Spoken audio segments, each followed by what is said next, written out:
Hello everyone, आप सबका स्वागत है नरेंद्र क्लासेस के यूट्यूब चैनल पर। आज हम लोग बात करने वाले हैं सॉल्यूशन में रासायनिक यूनिटों में सांद्रता व्यक्त करने की विधियां। तो हम लोग पिछले क्लास में ये देखे थे कि किसी भी सॉल्यूशन या विलयन की सांद्रता को कैसे हम भौतिक यूनिटों में हम लोग व्यक्त करते हैं। तो आज हम लोग देखेंगे कि हम लोग सांद्रता को कैसे किसमें रासायनिक यूनिटों में व्यक्त करेंगे। हमने आपको बताया था उस दिन क्या कि जो व्यक्त करने की विधियां हैं कौन सी रासायनिक यूनिटों में, उसमें हमने मोलरता का नाम लिया था, मोलरता, और दूसरा क्या था, मोललता था, मोललता, और तीसरा क्या था, तीसरा था नॉर्मलता। तीसरा तरीका क्या था, नॉर्मलता, और अगला क्या था, मोल प्रभाज। अगला क्या था, मोल प्रभाज, और लास्ट में हमने आपको बताया था फार्मलता। फार्मलता, ठीक है ना। ये चीजें हमने आपको वहां पर बताई थी कि मोलरता, मोललता, नॉर्मलता, मोल प्रभाज या फार्मलता अगर आप सब सुने, इसका मतलब ये है कि ये सभी क्या है, ये सभी विलयन की सांद्रता व्यक्त करने की ये क्या है, इकाइयां हैं।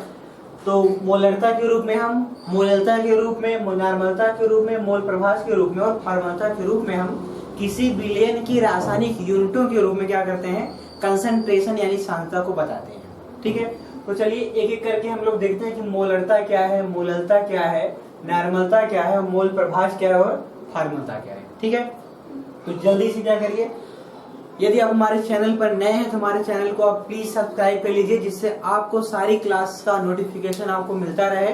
ठीक है, और आपको अगर हमारा ये वीडियो पसंद आ रहा हो पिछली क्लास वाला, तो आप वीडियो क्या करेंगे, लाइक करेंगे और शेयर करेंगे अधिक से अधिक। चलिए तो हम लोग एक बार फिर शुरू करते हैं, क्या, मोलरता।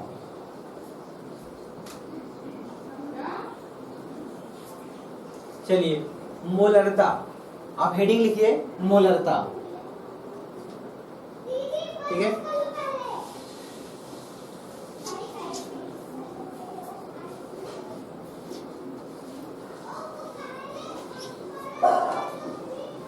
आप हेडिंग लिखेंगे नंबर 1 मोलरता।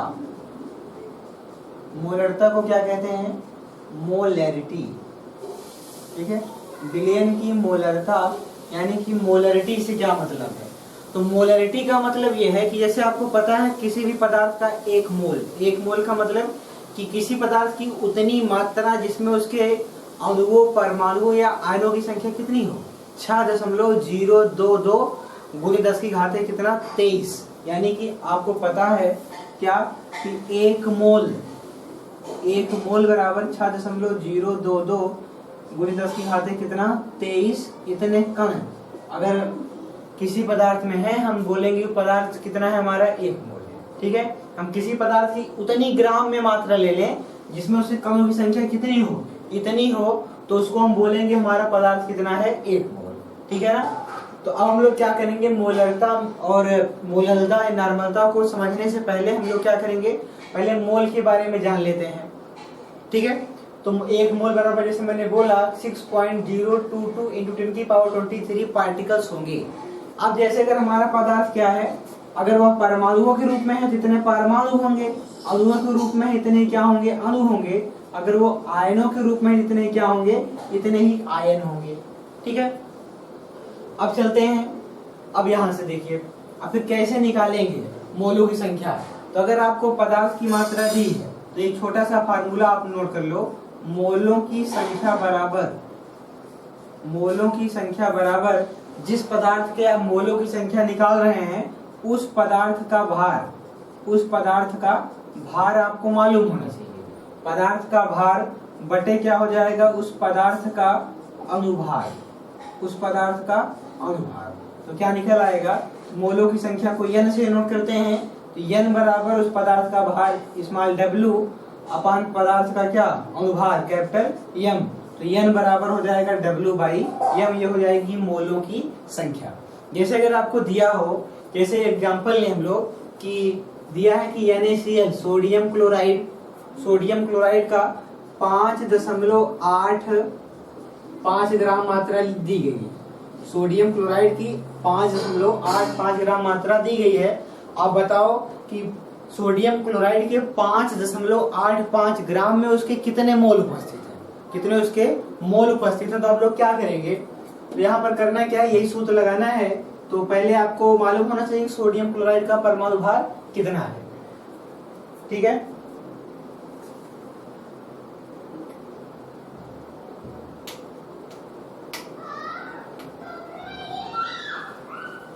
सोडियम क्लोराइड का परमाणु भार कितना है, तो अब आपको निकाल लो आप यहाँ से सोडियम क्लोराइड का परमाणु भार।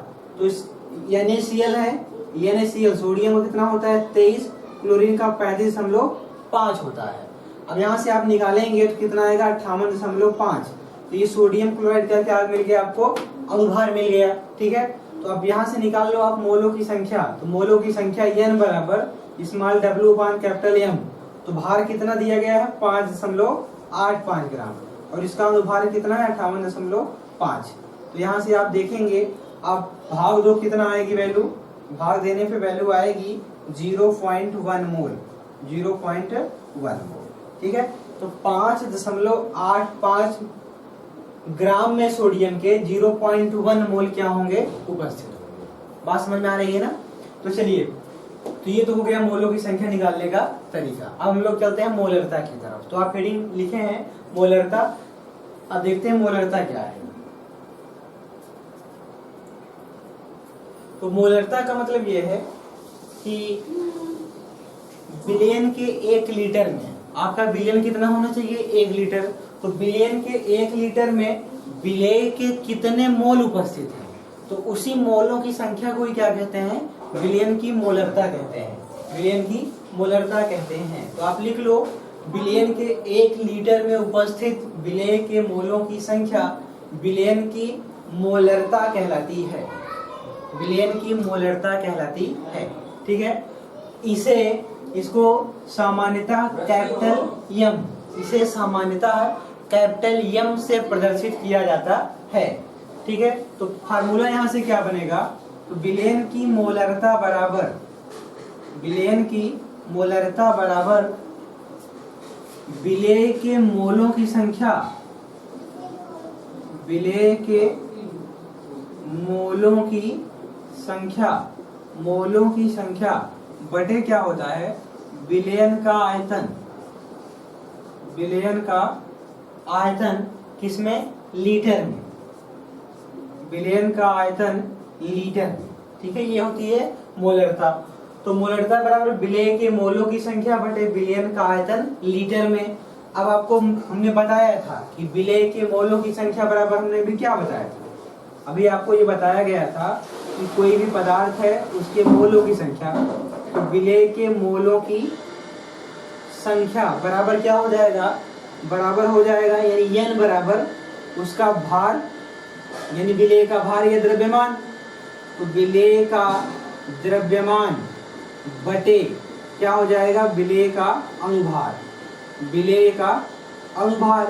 तो यहाँ पर जहाँ पर विलेय के मोलों की संख्या लिखी गई है, तो आप क्या करिए, वहां पर ये वैल्यू उठा कर रख दीजिए।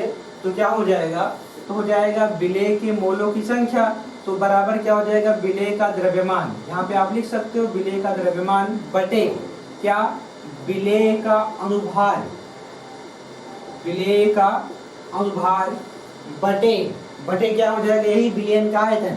अगर विलेयन का आयतन लीटर में है कोई दिक्कत नहीं है, अगर आपको विलेयन का आयतन किस में दिया गया, मिलीलीटर में दिया गया है, तो गुणा कितने से कर देंगे, 1000 से। तो हो जाएगा बटे क्या हो जाएगा, विलेयन का आयतन, विलेयन का आयतन। अगर इसमें आयतन को आप किस में ले लें, मिलीलीटर में, तो गुणे कितने कर देंगे, गुणा आप 1000 से गुणा कर देंगे। ये हो जाएगी विलेयन की मोलरता बराबर। तो मोलरता बराबर क्या हो गया, सूत्र विलेय का द्रव्यमान बटे विलेय का अणुभार बटे क्या हो जाएगा, विलेयन का आयतन मिलीलीटर में गुणे कितना, 1000, ठीक है। ये हो गया आपका मोलरता का फार्मूला। नोट करिए जल्दी से,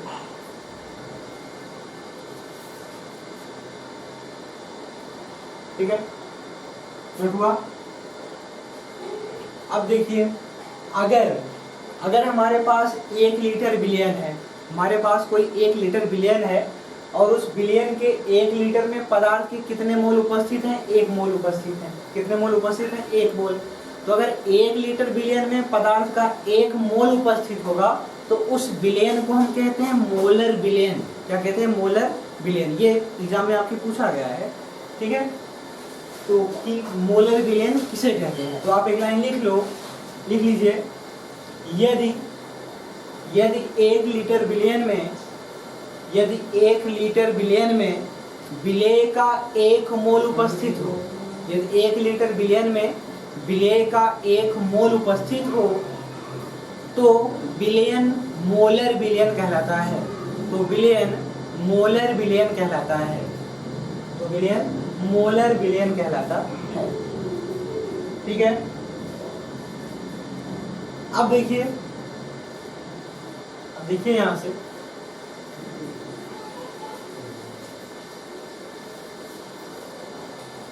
अब जैसे अगर आपसे पूछे कि सेमी मोलर विलयन क्या है, तो आप नीचे लिख सकते हो सेमी मोलर विलयन। सेमी मतलब आधा, सेमी मोलर विलयन। तो सेमी मोलर विलयन का मतलब कि मोलरता का कितना? आधा।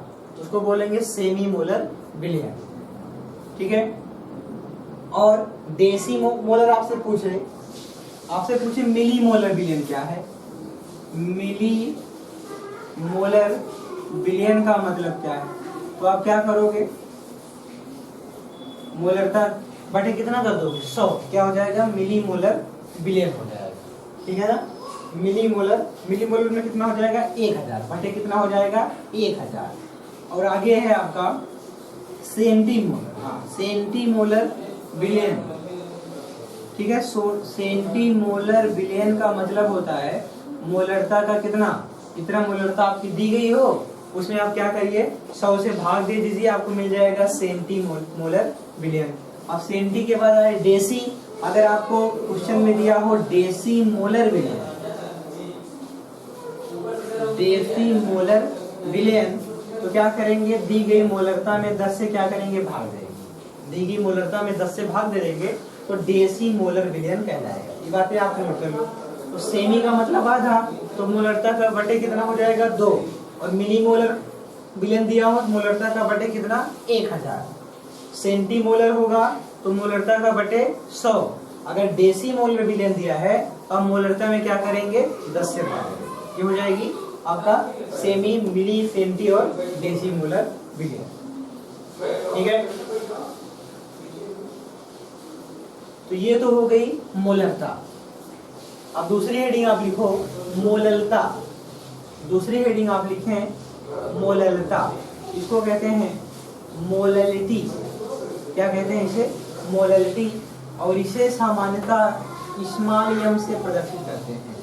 इसे सामान्यतः स्मॉल एम से प्रदर्शित करते हैं। तो आप हेडिंग बना लो मोललता, ठीक है।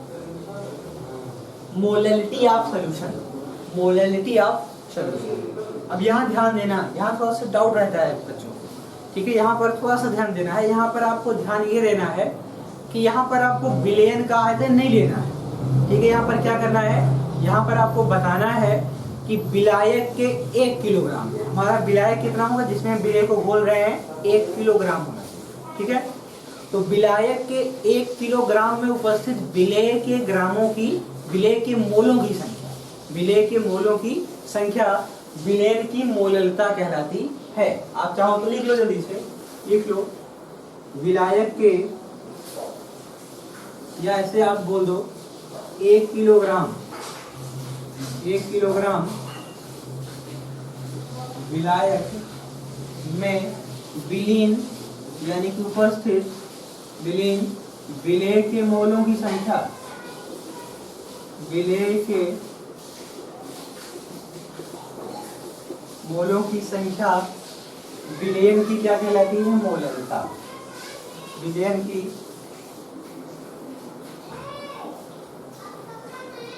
मोललता कहलाती है, विलयन की मोललता कहलाती है, ठीक है। यहाँ ध्यान ही रखना है कि 1 किलोग्राम विलायक में विलीन विलेय के मोलों की संख्या, विलेय के मोलों की संख्या विलयन की क्या कहलाती है? मोललता कहलाती है। ठीक है। और ये हम मोललता हम तब यूज करते हैं जब हमारा विलायक क्या हो, ठोस हो। अगर हमारा विलायक ठोस होगा तो क्या उसको हम लीटर में नाप पाएंगे? नहीं, तो उसको हम क्या करेंगे, किलोग्राम में मापेंगे। तो इसलिए जब हमारा विलायक ठोस हो तो हम मोललता यूनिट का यूज करते हैं, ठीक है। आपसे अगर क्वेश्चन पूछ सकता है कि हम मोललता कब यूज करेंगे, विलायक हमारा द्रव हो, ठोस हो, गैस हो, तो आप क्या बताएंगे, हमारा विलायक ठोस होना चाहिए, ठीक है। और मोललता को समानता स्मॉल m से प्रदर्शित करते हैं। अब आप अगर फार्मूला लिखना चाहो, लिखिए नीचे, विलयन की मोललता बराबर,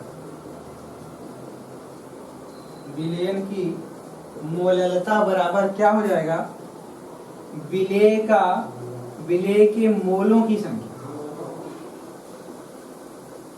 विलेय के मोलों की संख्या बटे क्या हो जाएगा, विलायक का भार। यही आपको ध्यान देना है यहाँ पे, बटे क्या होगा, विलायक का भार।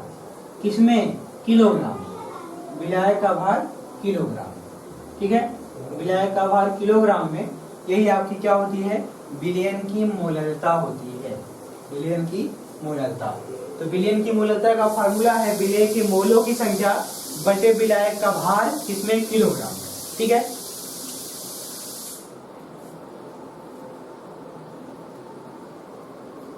अब आपको पता है विलेय के मोलों की संख्या बराबर क्या होती है, विलेय के मोलों की संख्या बराबर होती है विलेय का भार बटे विलेय का अनुभार। तो आप इसके जगह पे क्या पुट कर देंगे, विलेय का भार या विलेय का द्रव्यमान बटे विलेय का अनुभार बटे विलायक का भार। अगर ग्राम में कर देंगे तो गुना कितने से कर देंगे, 1000 से। तो आप चाहे तो आप इस फार्मूले को आप कुछ इस प्रकार से आप नोट कर सकते हैं, ठीक है। नीचे लिखिए आप, या विलयन की मोललता बराबर, ठीक है, यहाँ पर आप लिखिए मोललता बराबर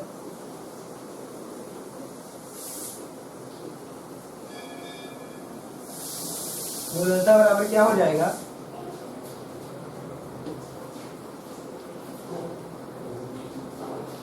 बराबर हो जाएगा विलेय का द्रव्यमान, क्योंकि विलेय के मोलों की संख्या मतलब विलेय का द्रव्यमान, विलेय का द्रव्यमान बटे विलेय का क्या हो जाएगा, विलेय का अनुभार, विलेय का अनुभार बटे क्या हो जाएगा, विलायक का भार, विलायक का भार। विलायक का भार अगर आप किसमें आप कर दो, ग्राम में कर दो, विलायक का भार ग्राम में, किलोग्राम से किसमें कर दिया है, ग्राम में दिया गया हो तो गुना कितने से कर देंगे, 1000, कितने से कर देंगे, 1000। तो किसमें कन्वर्ट हो जाएगा, वो किलोग्राम में कन्वर्ट हो जाएगा। तो आपका फार्मूला बन जाएगा मोललता बराबर विलेय का द्रव्यमान बटे विलेय का अनुभार बटे विलायक का भार ग्राम में गुना कितना, 1000। तो मोललता को आप नोट करते हो स्मॉल m से, तो स्मॉल m बराबर विलेय का द्रव्यमान स्मॉल w, विलेय का अनुभार W कैपिटल M, विलायक का भार कैपिटल W। अगर इसको किसमें आपने ग्राम में नोट किया है तो गुना कितने से कर देंगे, 1000। ये हो जाएगा मोललता का फार्मूला। स्मॉल m मोललता बराबर स्मॉल w अपान कैपिटल M अपान कैपिटल W इन ग्राम गुना कितने से, 1000, ठीक है। ये हो गई विलयन की मोललता, ठीक है। अब देखिए, अगर 1 किलोग्राम विलायक में, अगर 1 किलोग्राम विलायक में विलेय का 1 मोल उपस्थित हो, विलेय का 1 मोल उपस्थित हो, तो उस विलयन को हम क्या कहते हैं, तो उस विलयन को कहते हैं मोलल विलयन। क्या कहते हैं, मोलल विलयन। तो आप नोट कर लो, छोटी सी आप हेडिंग बना लो, मोलल विलयन, हेडिंग बनाइए आप, मोलल विलयन।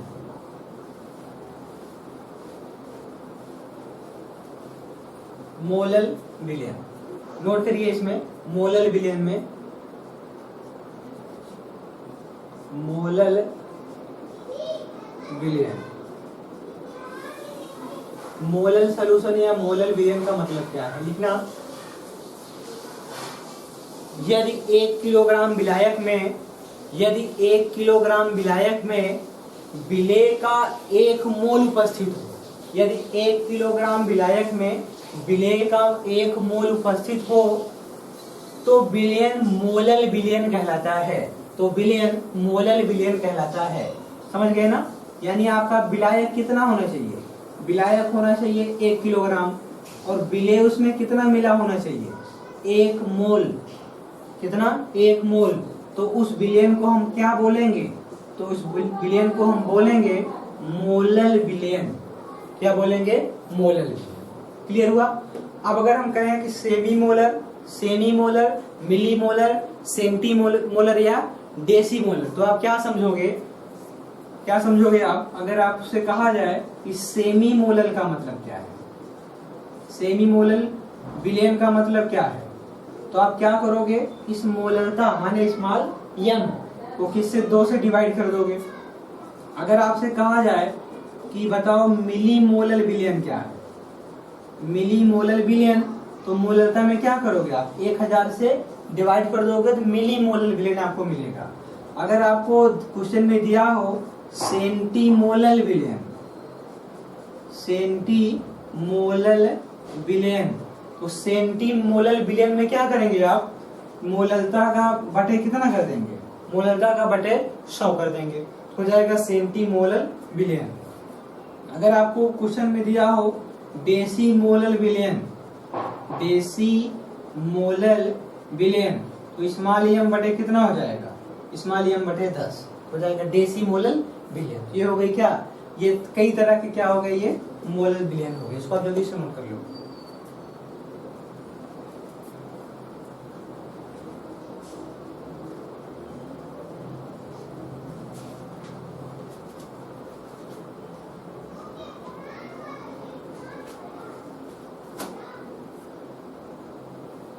ठीक है,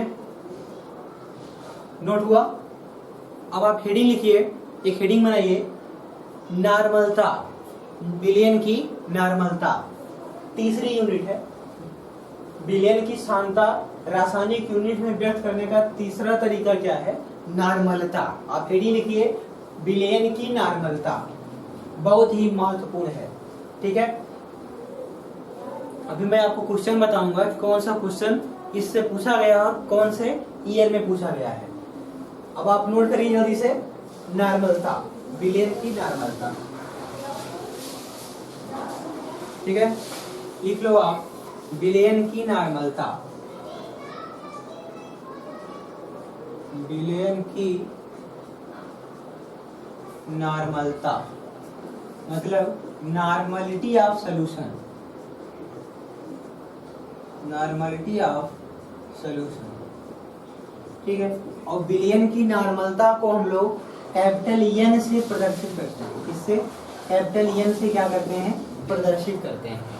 अब यहाँ पे समझना है, समझने की बात यहाँ पे क्या है कि हमारा विलयन कितना होना चाहिए? 1 लीटर। तो विलयन के 1 लीटर में विलेय के तुल्यांकों की संख्या, विलेय के तुल्यांकों की संख्या या ग्राम तुल्यांकों की संख्या बराबर क्या कहलाती है? विलयन की नॉर्मलता कहलाती है। अब आप नोट कर लो जल्दी से, विलयन के, नोट करते चलो, विलयन के 1 लीटर, विलयन की मात्रा कितनी होनी चाहिए? 1 लीटर। तो विलयन के 1 लीटर में विलीन या घुली हुई विलीन विलेय के ग्राम तुल्यांकों की संख्या, विलेय के ग्राम तुल्यांकों की संख्या, ग्राम तुल्यांकों की संख्या विलयन की नॉर्मलता कहलाती है। विलयन की क्या कहलाती है? नॉर्मलता कहलाती है।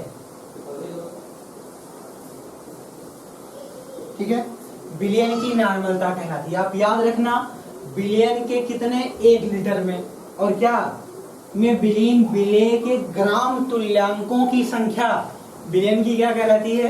विलयन की नॉर्मलता यानी कैपिटल एन कहलाती है। इसे आप किससे? इसे कैपिटल एन से प्रदर्शित किया जाता है। तो क्या हो जाएगा फार्मूला? फार्मूला आपका हो जाएगा विलयन की नॉर्मलता बराबर विलेय के ग्राम तुल्यांकों की संख्या, विलेय के ग्राम तुल्यांकों की संख्या बटे क्या हो जाएगा, बटे हो जाएगा बिलियन का आयतन लीटर में, बिलियन का आयतन लीटर में, बिलियन का आयतन लीटर, ठीक है, बिलियन का आयतन लीटर में।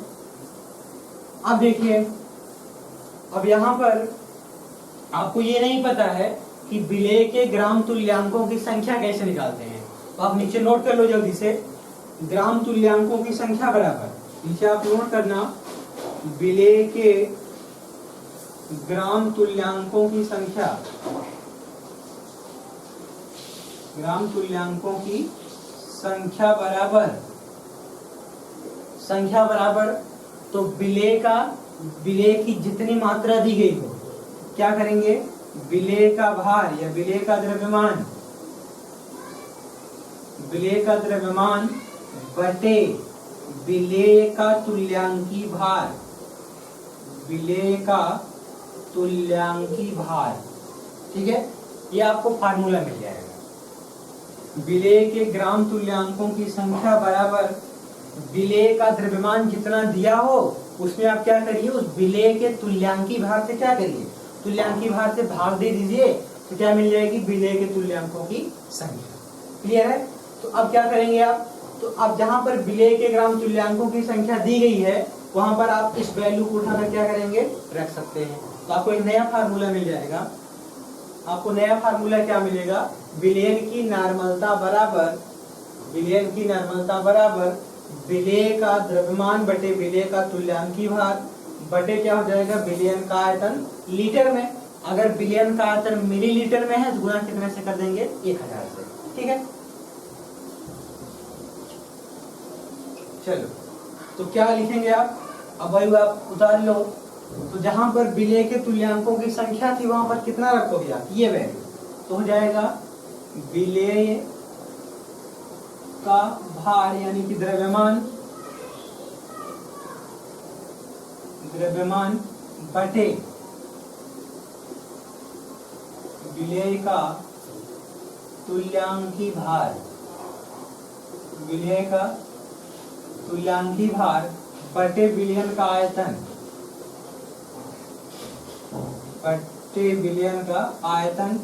अगर आपका विलयन का आयतन किसमें दिया हो, मिलीलीटर में दिया गया होगा, तो क्या करेंगे आप, तो क्या करेंगे आप, गुणा कितने से कर देंगे, गुणे 1000 कर देंगे, गुणे 1000 कर देंगे, तो आपको ये आपको फार्मूला यहाँ से मिल जाएगा, ठीक है। तो विलयन की नॉर्मलता कैपिटल एन बराबर विलेय का द्रव्यमान बटे विलेय का तुल्यांकी भार बटे विलयन का आयतन मिलीलीटर में गुणा कितने से, 1000 से।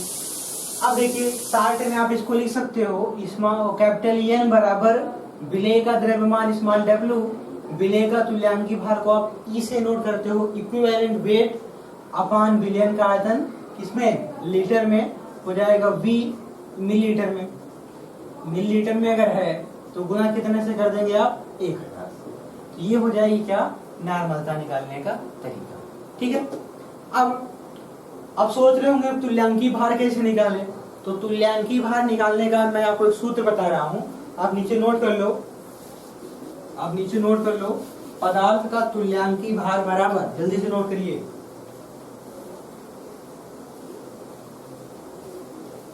पदार्थ का तुल्यांकी भार बराबर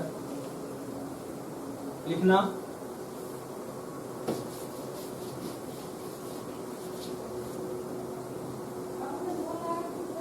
पदार्थ का, जिस पदार्थ का आपको तुल्यांकी भार निकालना है, ठीक है, पदार्थ का तुल्यांकी भार बराबर, तो यहां पर हो जाएगा पदार्थ का अनुभार,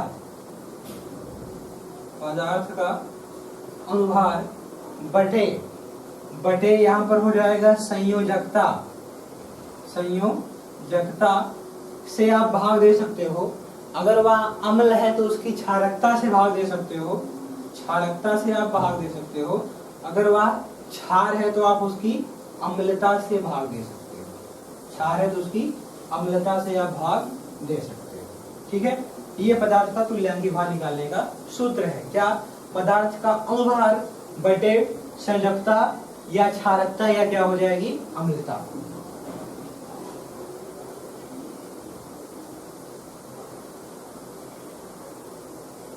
ठीक है, ये था तुल्यांकी भार निकालने का सूत्र। जैसे एक हम आपको निकाल करके बता देते हैं, एक एग्जांपल हम आपको बताते हैं, लेकिन आपको सारे फार्मूले याद होने चाहिए। ठीक है, आप सारे फार्मूले क्या करोगे, आप एक बार रिवाइज कर लोगे, लिख के याद कर लोगे, तब आप न्यूमेरिकल सॉल्व करने शुरू करेंगे। ठीक है, तब ये चीजें आपको समझ में आएंगी। अब चलिए हम लोग देखते हैं कि कैसे तुल्यांकी भार निकालते हैं।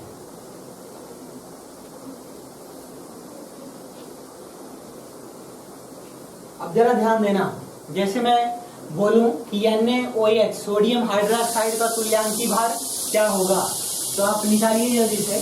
NaOH का तुल्यांकी भार, सोडियम हाइड्रोक्साइड NaOH का तुल्यांकी भार बताओ कितना होगा। ठीक है, ये फार्मूला आपके सामने है। तो किसी भी पदार्थ का तुल्यांकी भार बराबर पदार्थ का अनुभार बटे संयोजकता, क्षारकता या अम्लता।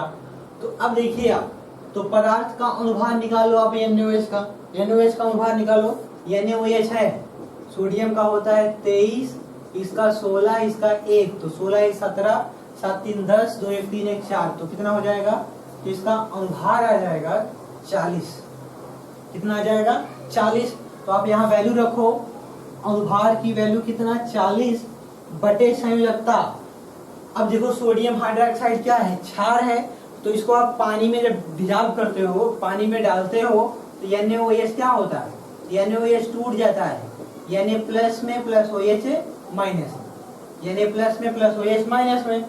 तो NaOH ने कितना OH माइनस दिया, तो OH माइनस की संख्या उसकी क्या कहलाती है, अम्लता कहलाती है। तो किसी भी क्षार के द्वारा दिए गए OH माइनस की संख्या उस क्षार की क्या कहलाती है, अम्लता कहलाती है। तो अब कितना OH माइनस दिया, 1 OH माइनस, तो बटे कितना कर देंगे 1, तो बराबर कितना आ जाएगा 40। ठीक है, तो सोडियम हाइड्रोक्साइड का तुल्यांकी भार कितना आ गया, उसका अनुभार बटे उसकी अम्लता कितनी है 1, तो बराबर कितना आ जाएगा 40। ठीक है, अब एक एग्जांपल और लिया जाए। दूसरा एग्जांपल है कि जैसे दूसरा एग्जांपल लिया जाए, जैसे एसिटिक अम्ल है, एसिटिक अम्ल है ना, सिरका वाला अम्ल एसिटिक अम्ल, तो CH3COOH यही क्या है, एसिटिक अम्ल है। इसका आपको निकालना है तुल्यांकी भार।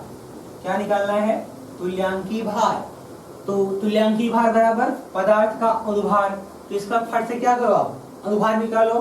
कार्बन कितना है, यहाँ 2 कार्बन है, 12 दूना 24, 4 हाइड्रोजन है, 3 1 4, तो 4 हो गया। ऑक्सीजन 16 दूना 32, जोड़ो तो हो जाएगा 24 4 28, 28 32 कितना हो जाएगा 60, तो कितना हो जाएगा 60। तो यानी CH3COOH का तुल्यांकी भार बराबर उसका अनुभार कितना निकाला गया 60 बटे, अब ये अम्ल है, तो अम्ल जितना, अम्ल को उसमें जल में घोलने पर जितना H+ देगा वही उसकी क्या होगी, क्षारकता होगी। तो CH3COOH को जब आप पानी में घोलते हो, डिजॉल्व करते हो, तो यह क्या होता है, यह CH3COO minus acetate ion plus H+ आयनों में क्या होता है, टूट जाता है। अब देखो कितना H+ दिया, कितना H+ दिया, 1 H+, तो CH3COOH की क्षारकता कितनी हो जाएगी, 1, तो भागे कितना कर दोगे 1, तो वैल्यू कितना आ जाएगी 60। ठीक है, तो अनुभार में क्या करेंगे, आप भाग दे देंगे किससे, उसकी संयोजकता से, अम्लता या क्षारकता से, तो आपको मिल जाएगा तुल्यांकी भार। ठीक है, तो आपको तुल्यांकी भार निकालना आ गया होगा। अगर जैसे हमारे पास कोई पदार्थ है, वह पदार्थ 2 OH माइनस दे रहा है, ठीक है, या 3 OH माइनस दे रहा है, तो आप क्या करेंगे, तो 3 से भाग देंगे। अगर हमारा पदार्थ 2 हाइड्रोजन निकाल रहा है, अगर कोई अम्ल है कितना H+ दे रहा है 2, तो आप कितने से भाग दे देंगे 2 से, तब आपको क्या मिल जाएगा, उसका तुल्यांकी भार। जैसे मैं एक आपको एग्जांपल बताऊं, बहुत ही इंपॉर्टेंट एग्जांपल है। अब जैसे ये है, आपसे पूछा जाए कि आप बताओ H2SO4 सल्फ्यूरिक अम्ल का तुल्यांकी भार कितना होगा, सल्फ्यूरिक अम्ल का तुल्यांकी भार कितना होगा, तो फट से इसका अनुभार निकाल लो, आप जोड़ोगे आएगा कितना 98 आएगा, कितना आएगा 98 H2SO4 का अणुभार होता है। तो 98 पदार्थ का अणुभार बटे संयोजकता अम्लता क्षारकता, तो ये H2SO4 सल्फ्यूरिक अम्ल है, इसको आप जल में घोलते हो, ये देता है 2H plus SO4 double minus. तो कितना H प्लस आयन दिया 2, तो इसकी क्षारकता कितनी हो गई 2, तो आप कितने से भाग दोगे 2 से, कितना आ जाएगा 2 चौका 8 2 8 16, कितना आ गया 39, 2 9 18, ठीक है ना। तो कितना आ गया 49, कितना आ गया 49। ये H2SO4 का क्या आ गया तुल्यांकी भार। सिंपल सा फार्मूला है कि आपको तुल्यांकी भार निकालना है, तो पदार्थ के अणुभार में उस पदार्थ की H प्लस की संख्या, उस पदार्थ की OH माइनस की संख्या, या उस पदार्थ के धारायनों की संख्या, या उसके ऋणायनों की संख्या से क्या करिए भाग दे दीजिए, उसका आपको मिल जाएगा क्या, उसका आपको तुल्यांकी भार मिल जाएगा, ठीक है ना। क्लियर हुआ। अब तुल्यांकी भार निकालने के बाद आप ग्राम तुल्यांकों की संख्या निकालोगे, तो ग्राम तुल्यांकों की संख्या बराबर पदार्थ का भार बटे तुल्यांकी भार। तो पदार्थ का भार आपको दिया गया होगा आपको क्वेश्चन में, और तुल्यांकी भार आप निकाल के क्या करेंगे इस तरीके से, वहां पर आप वैल्यू पुट करेंगे तो ग्राम तुल्यांकों की संख्या आपको मिल जाएगी। जब आपको ग्राम तुल्यांकों की संख्या आप पा जाएंगे तो आप क्या करेंगे, फार्मूला लगाएंगे, विलयन की नॉर्मलता बराबर पदार्थ के ग्राम तुल्यांकों की संख्या बटे विलयन का आयतन लीटर में। तो ग्राम तुल्यांकों की संख्या की वैल्यू वहां पर पुट कर देंगे बटे विलयन का आयतन, और गुना कितना कर देंगे 1000, तो आपको नॉर्मलता की वैल्यू मिल जाएगी, ठीक है।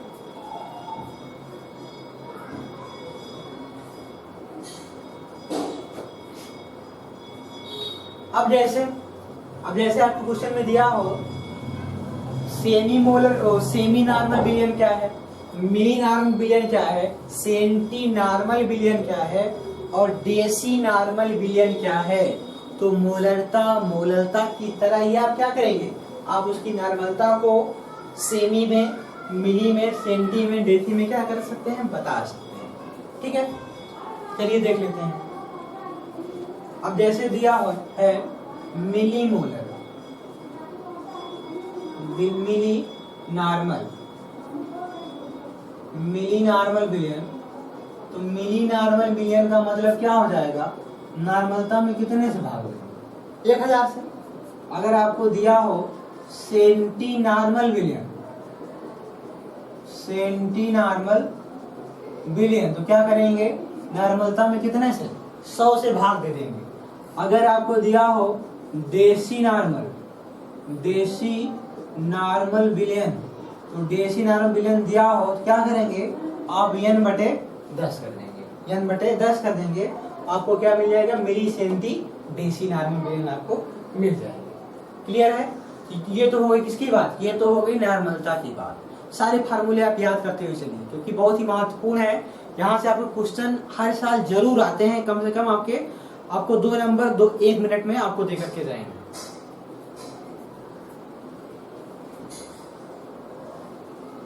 अब आप जैसे आपसे अगर ये पूछा गया एक चीज कि बताइए कि नॉर्मल विलयन क्या है, नॉर्मल विलयन या नॉर्मल सॉल्यूशन क्या है। जैसे मैंने बताया आपको मोलर विलयन, मैंने आपको बताया मोलर विलयन, तो उसी तरीके से क्या हो जाएगा, नॉर्मल विलयन भी आपका हो जाएगा। क्या नॉर्मल विलयन का मतलब क्या होगा, नॉर्मल विलयन का मतलब कि विलयन के 1 लीटर में उपस्थित अगर किसी 1 लीटर विलयन में विलेय का 1 ग्राम तुल्यांक उपस्थित हो, उसको बोलेंगे नॉर्मल विलयन। तो आप लिख लो जल्दी से, यदि विलयन के 1 लीटर में विलेय का 1 ग्राम तुल्यांक उपस्थित हो, विलेय का 1 ग्राम तुल्यांक उपस्थित हो, तो विलयन नॉर्मल विलयन कहलाता है। तो विलयन नॉर्मल विलयन कहलाता है। तो कहने का मतलब अगर हमारा विलयन कितना हो 1 लीटर हो, उसमें किसी पदार्थ की मात्रा कितनी घुली है, 1 ग्राम तुल्यांक। पदार्थ की कितनी मात्रा घुली है, 1 ग्राम तुल्यांक उसकी मात्रा घुली है, ठीक है ना। तो ग्राम तुल्यांक बराबर कितना 1। तो उस विलयन को हम क्या नाम देंगे, उस विलयन को हम नाम देंगे नॉर्मल विलयन।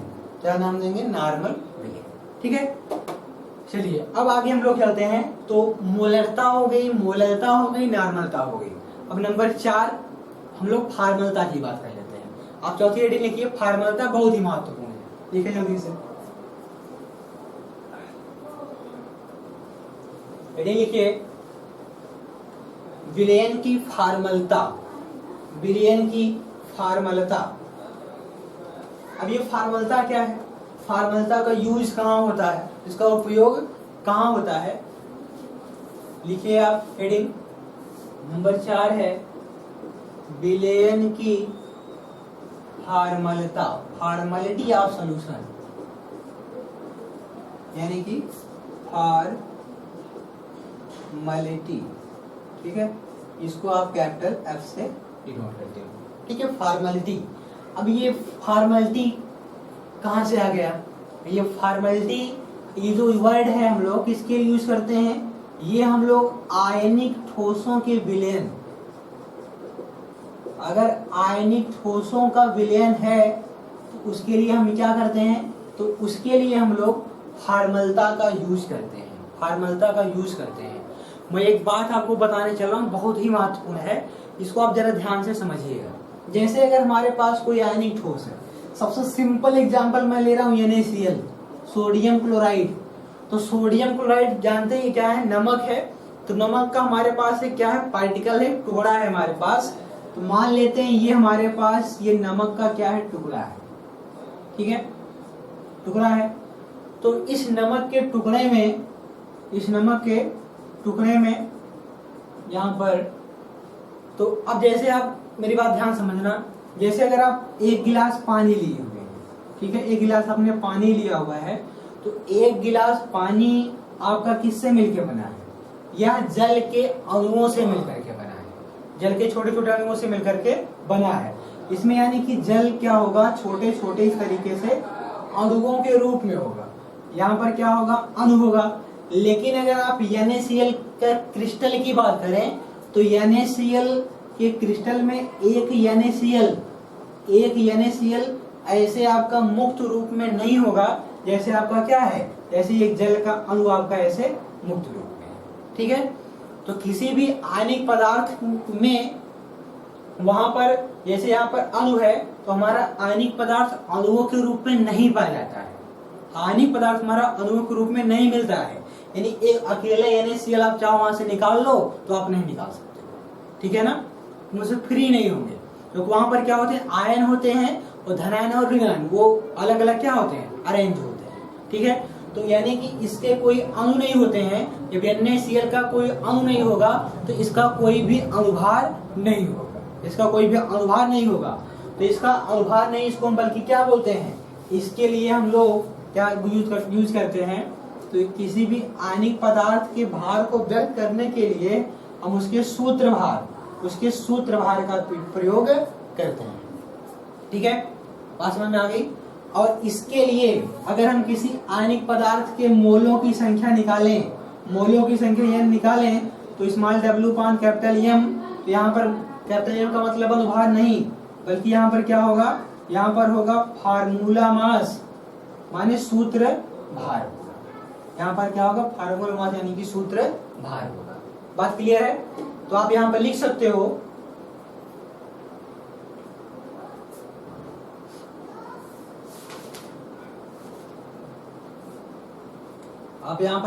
क्या लिखना नीचे, विलयन की फार्मलता बराबर,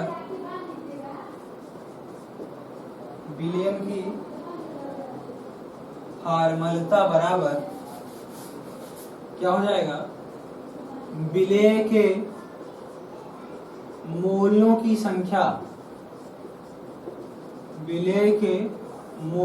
संख्या, बटे क्या हो जाएगा, विलयन का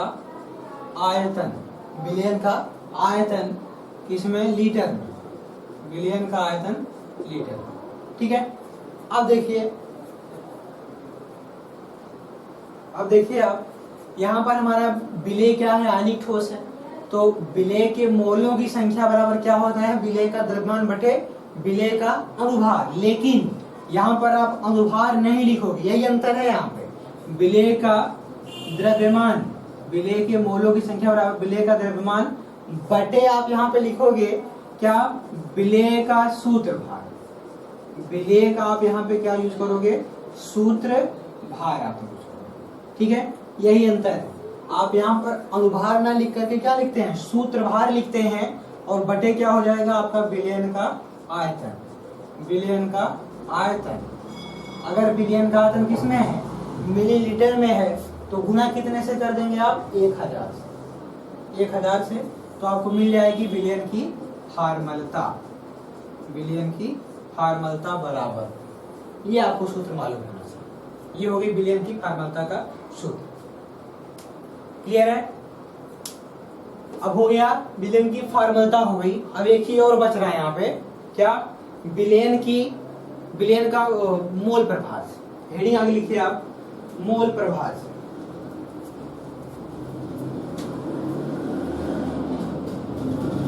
हेडिंग आप नोट करिए, मोल प्रभाज।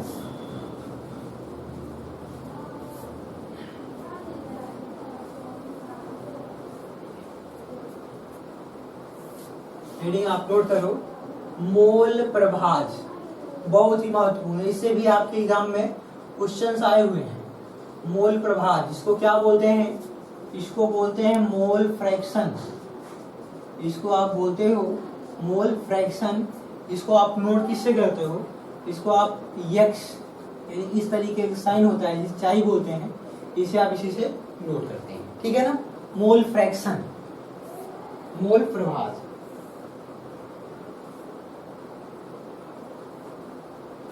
मोल प्रभाज क्या है, मोल फ्रैक्शन, इसी को आप किताब में आपके मोल अंश भी लिखा, मोल अंश, ठीक है, इसी को मोल अंश भी कहते हैं, या मोल प्रभाज बोलेंगे या क्या बोलेंगे, मोल फ्रैक्शन बोलेंगे। अब मोल अंश क्या है, मोल अंश का मतलब ये है कि जैसे हमारा विलयन है, ध्यान देना मेरी बात, जैसे विलयन में क्या क्या है, विलेय और विलायक है, तो दो घटक हैं, तो विलयन के किसी घटक का मोल अंश, विलयन के किसी घटक का मोल अंश या मोल प्रभाज बराबर क्या होता है, उस घटक के मोलों की संख्या, जिस घटक का मोल अंश बता रहे हैं उस घटक के मोलों की संख्या तथा विलयन में उपस्थित सभी घटकों के मोलों की संख्या का अनुपात क्या कहलाता है, कहलाता है विलयन का मोल अंश कहलाता है, या मोल प्रभाज कहलाता है।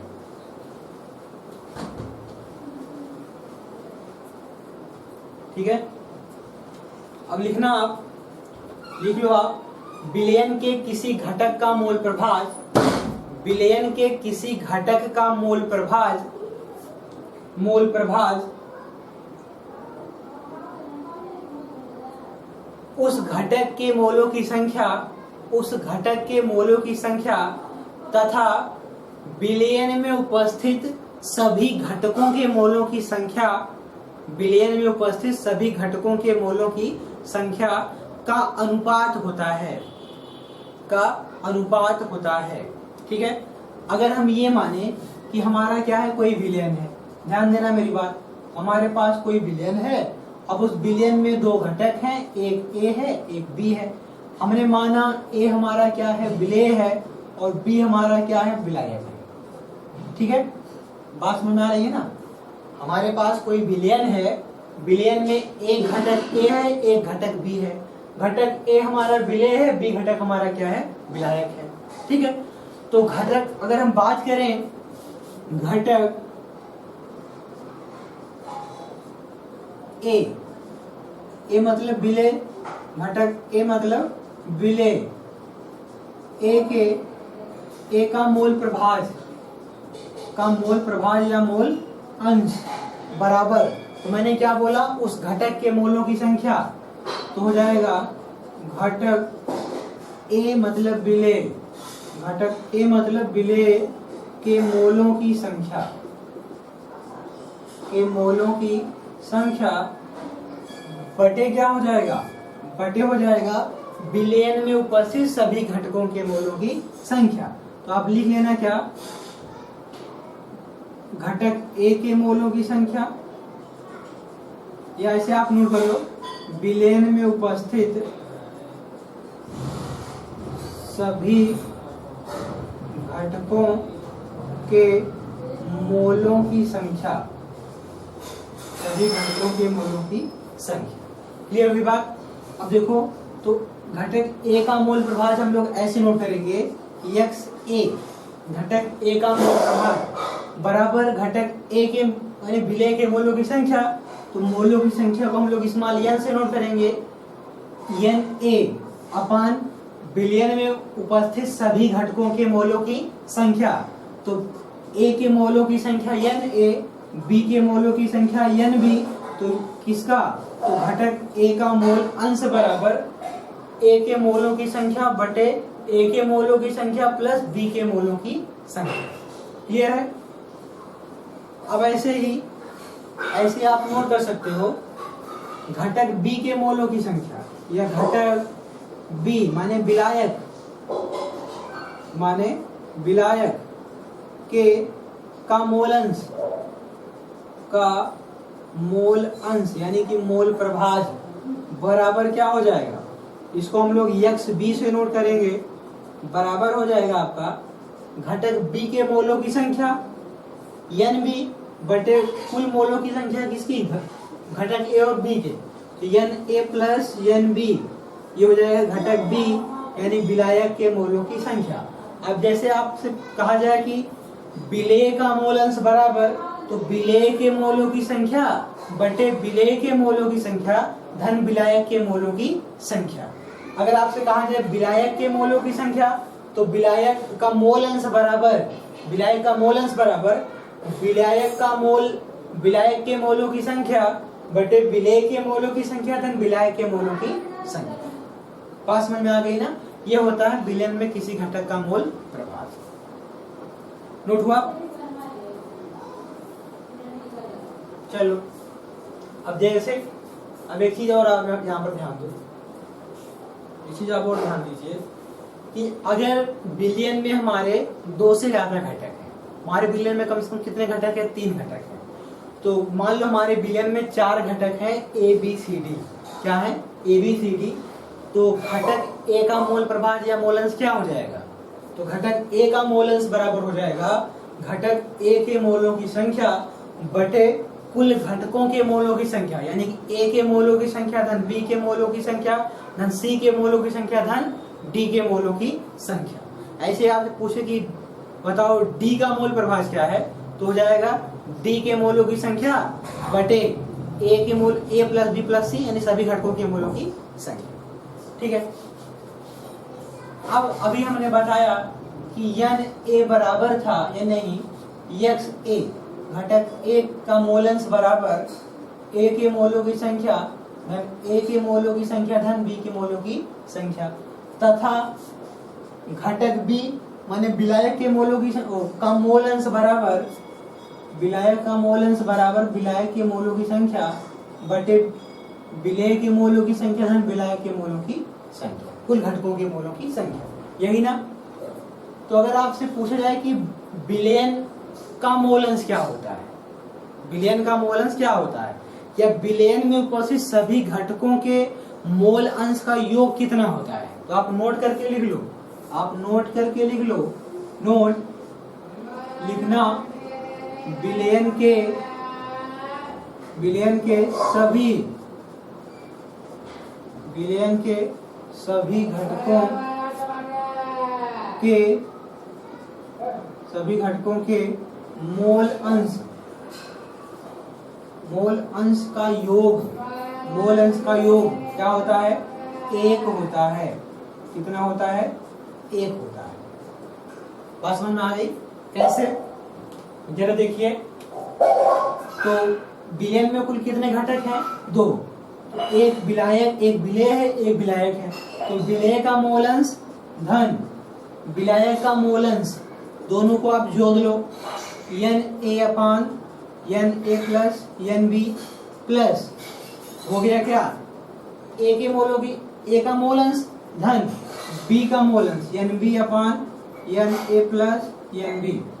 अब जोड़िए इसको आप, दोनों का हर क्या है? बराबर है।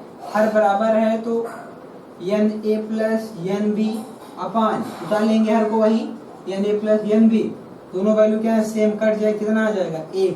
तो आपको क्या मिला कि नहीं, विलयन में उपस्थित सभी घटकों के मोल अंश का जो योग होता है XA धन XB बराबर कितना आ गया है। ठीक है, क्लियर है ना। अगर आपको ये मालूम हो गया कि XA प्लस XB बराबर A, अगर किसी भी एक घटक का मोल अंश मालूम है तो दूसरे का क्या करेंगे, एक में से माइनस कर देंगे, एक में से माइनस कर देंगे। और एक चीज नोट किए रहना, एक चीज नोट किए रहना कि विलयन में सभी घटकों का जो मोल अंश का योगफल है एक से अधिक नहीं हो सकता, एक से अधिक नहीं हो सकता। क्लियर है ना। तो एक में से क्या दूसरे का घटा, ये हो गया आपका मोल अंश। क्लियर है, बात समझ में आ गई, उसको आप जल्दी से नोट कर लीजिए।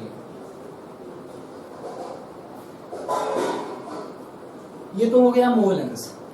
अब एक चीज और बच रहा है इसमें, आप 5वीं हेडिंग लिखेंगे, 5वीं नहीं बल्कि 6ठी है, क्या है, ग्राम प्रति लीटर में सांद्रता, ग्राम प्रति लीटर में सांद्रता लिखना आप जल्दी से।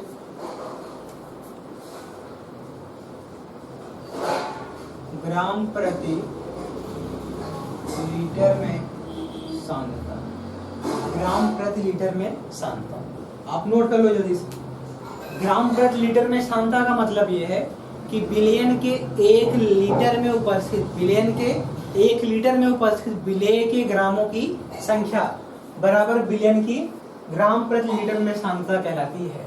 तो ग्राम प्रति लीटर में सांद्रता बराबर फार्मूला होता है विलेय का भार,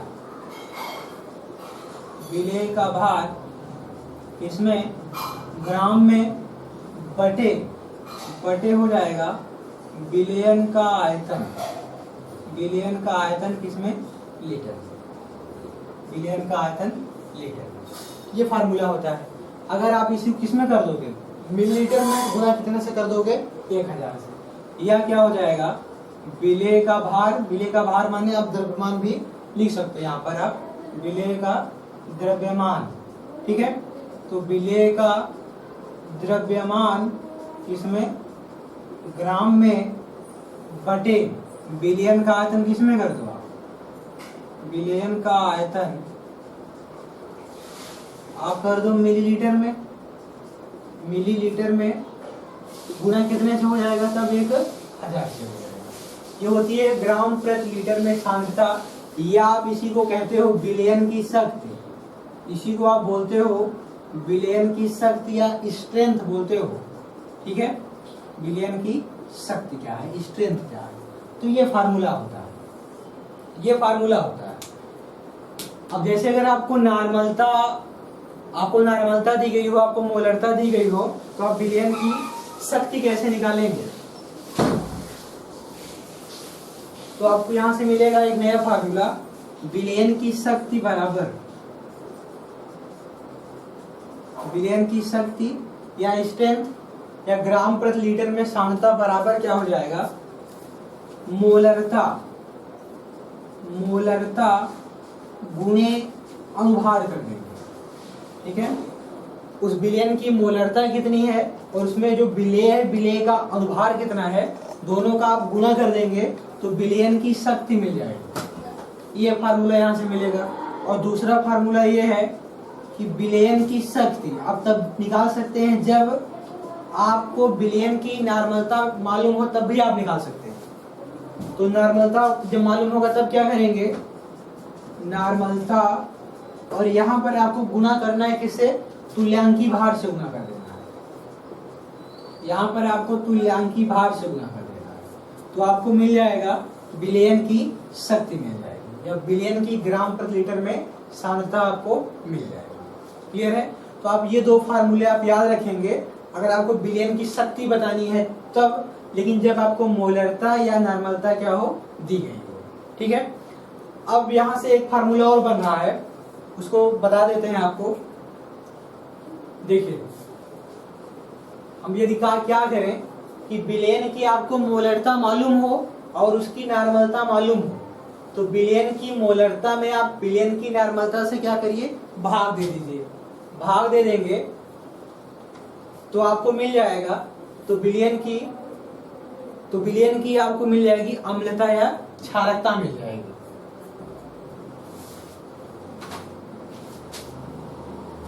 ठीक है, तो एक नया फार्मूला यहाँ पे आप नोट कर लीजिए। बिलियन की मोलरता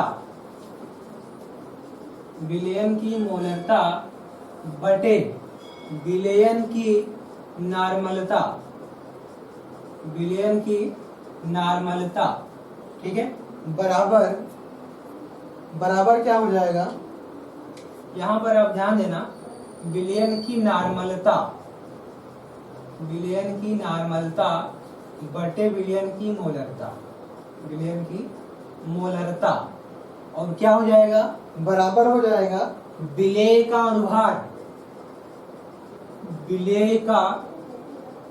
अनुभार बटे विलेय का तुल्यांकी भार।